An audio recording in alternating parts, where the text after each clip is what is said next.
واذكر في الكتاب إبراهيم إنه كان صديقا نبيا إذ قال لأبيه يا أبت لم تعبد ما لا يسمع ولا يبصر ولا يغني عنك شيئا يا أبت إني قد جاءني من العلم ما لم يأتيك فاتبعني أهديك صراطا سويا.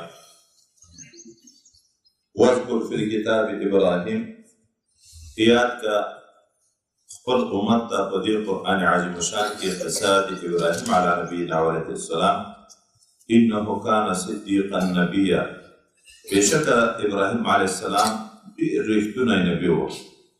اذ قال لابیه هغه وخت چې ده وویل خپل پلار ته یا ابتې ای پلاره د ما لم تعبد ما لا يسمع ولا يبصر ته ولې عبادت کوې د هغه بت چې هغه نه اوري نه ویني ولا یغني عنك شیئا او نه ته خو کولی شي د تا نه کوم څه تکلیف. یا ابتې ای پلاره د ما اني قد جاءني من العلم بېشکه زه چې یم په تحقیق سره راغلی د ما ته د علم نه ما هغه څه راغلی لم یأتیکه چې هغه علم تا ته نه ده راغلی فاتبعنی اهدیک صراطا سویا. ته د ما متابعت وکړه ځکه زه عالم یم. اتباع به سړی د علماو کوي.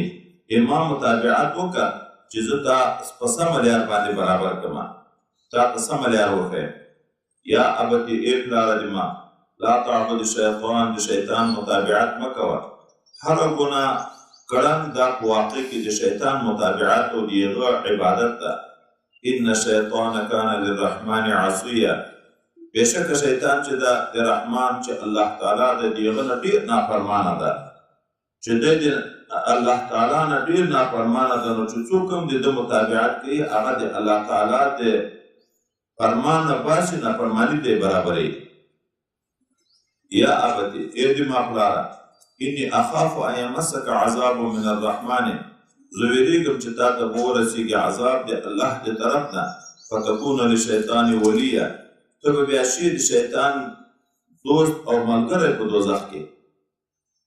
دا اوس حضرت ابراهیم علیه السلام بنا بر اختلاف چې مخکې ذکر و لار ته یا تره ته دعوت ورکوي د اسلام دپاره، خو په دومره شفقت باندې د خپل علمیت خبره ورته ذکر کوي. په ده زړه خوږېږي چې د آخرت د عذاب نه په تا ډارېږم. دا چې د ته په کوم کار لګیا یې دا د شیطان ملګرتیا ده او شیطان سړی د ځان سره جهنم ته برابروي. او بل په د خپل روش کې خطا یې داسې چاته عبادت کوي چې هغه نه اوري نه ویني نه د تا ته څه ګټه در رسوی شي. خو هر وارې یا ابتې یا ابتې یا ابتې یعنې په شفقت باندې الفاظ وي. اما بالمقابل څه ورته ویل کېږي؟ قال هغه آزر چې پلار د ابراهیم علیه السلام د هغه ورته ویل اراغب انت عن آلهتي آیا ته مخکې له عبادته د معبودانو د ما نه یا ابراهیم ای ابراهیمه یا ابني نه ورته ویل، د شفقت لفظ نه ورته ویل. د ده د طرف نه نرمي ده او د هغه د طرف نه سختي ده. او بیا دمکۍ دستي ورکوي لئن لم تنتهي که ته د دغه خبرو نه منې نه شوې لارجمنک زه به دې په تیږو سنګسار کړمه. واهجرني ملیه لرې شه پرېږده ما ډېر وخت چې ضرر در ونه رسوم. دومره خوشکه دې راوسته د مخې نه مې ووځه چې تر ډېره به مې دا خوشکه ختمه نه شي، مرګ ته مخې ته رانه شي.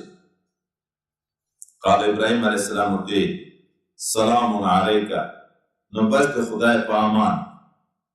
سلام د متارکت دی وي چې بس لاړم در نه چې ته دغه د نصیحت خبرې نه منې نو څه کار نه در باندې لرم. خو بیا هم پلار یې زه به د الله نه مغفرت بیا هم در نه غواړم ځکه الله په ما ډېر مهربانه ده. کېدای شي ما دعا د تا په باب کې قبوله کړي. ساستغفر لک ربي زر ده چې زه به مغفرت وغواړم تا ته د خپل رب نه چې مسلمان شي. انه کان بی حفیه بېشکه د الله تعالی په ما باندې ډېر مهربانه ده. واعتذرکم او په څنګ به شم زه له تاسې نه وما تدعون او د هغو بتانو نه چې تاسې عبادت کوئ من دون الله غیر د الله تعالی نه.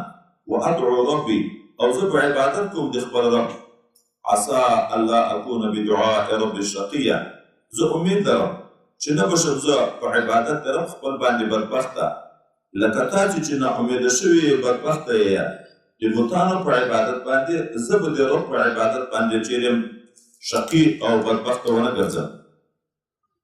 فلما اعتزلهم وما يعبدون من دون الله کله چې په څنګ شو ابراهیم علیه السلام د دوی نه په هجرت سره چې دوی پرېږدو سلام یې ورسره وکړو موادعت وطن یې پرېښی لاړه مهاجر شو ګوښه شو د دوی او د دوی د بوتانو نه چې هغه دوی عبادت کوي غیر د الله نه نو ما څه احسان وکړه په ده باندې وهبنا له اسحاق و یعقوب ما وبخښه ده ته زوی اسحاق علیه السلام لمسی یعقوب علیه السلام وکلا جعلنا نبیا او هر یو د دوی دواړو نه ما ګرځولی و پیغمبر